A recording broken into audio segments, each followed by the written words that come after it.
cash for the ledge. I'm gonna try this. Oh, no, that's thinking with your dipstick. So why did you hit me? Because you were thinking with your dipstick, Jimmy. Afternoon there, ladies and germs. We got ourselves a banger of a video today. Been wanting to tackle this project for a long time. So what we've got going on is on the LS swapped Ford Ranger. One of the problems or minor complaints that I've had is so my dipstick and dipstick tube don't match the oil pan that's on this engine. It is usable, but the markings are of course wrong.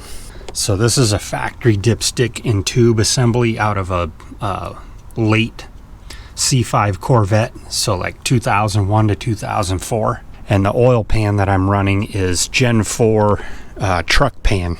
And there is quite a bit of difference. If you were to fill the thing up and use the Corvette dipstick and use the full mark, it would be, in my opinion, radically overfilled.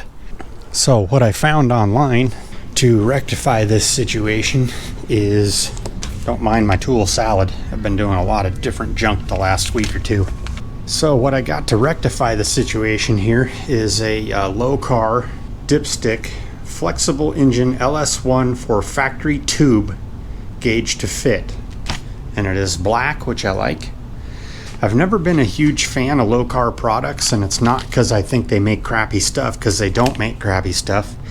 I'm not always a huge fan of their styling. Like some of their stuff is, I hate to say it, but it's like 1990s looking, and that is not my thing. But this is pretty simple. I got the black one on purpose. They do have one that is like a chrome polished look. So let's tear this open and see what it says to put the thing in there.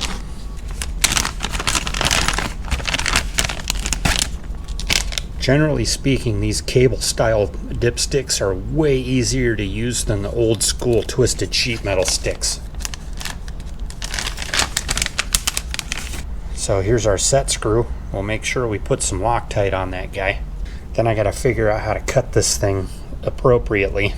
It just says Lokar and then full and low. Should be pretty easy to set up. Okay, so it does give us a point of reference here compared to an OEM stick.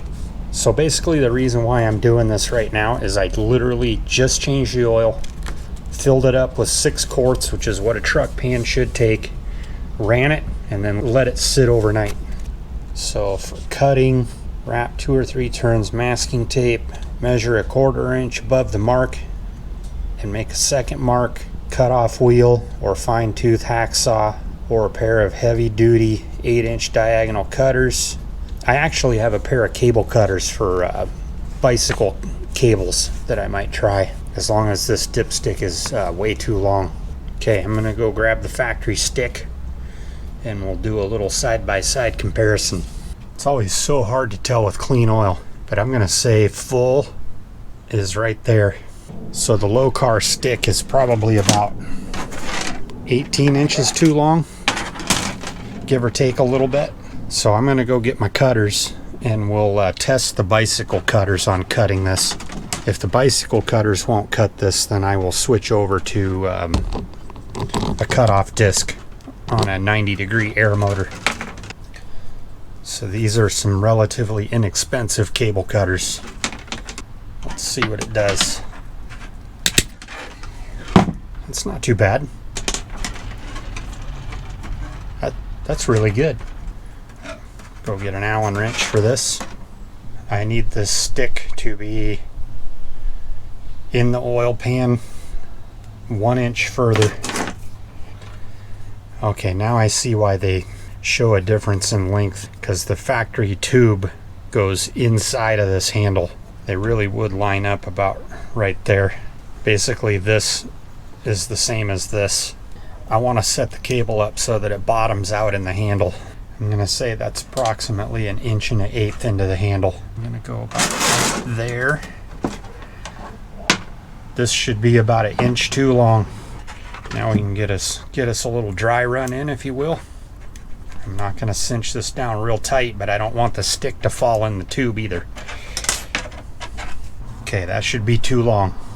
Get a little bit of oil on these O-rings before you jam it in the tube. Alright, so I took another 3/8 of an inch off of the cable using a die grinder with a cutoff disc on it. That does work really good. If you needed to cut this with what you got, most of you probably have a Dremel with the little small cutoff discs. That would cut this just fine. I think I'm pretty happy with the length difference. I put this together with Loctite 242 or blue Loctite, and then cinched it down good with the I think this is a 2mm or 2.5mm.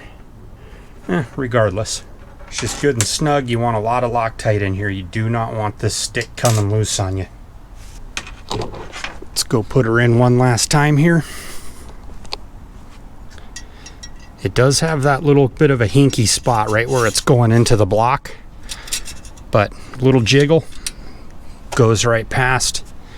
The O-rings seem to fit nice and snug in the OEM tube, so I'm pretty happy with that. But man, like I said, I think I give the old Lokar dipstick for the LS motor a good solid 5 stars. Quick little video, nothing super extravagant. That pretty much wraps her up for this one. If you guys have any questions, comments, concerns, or your own thoughts or past experiences with that Lokar dipstick, put them down in the comments below. I'd love to hear what y'all have to say. But beyond that, we'll see y'all on the next one.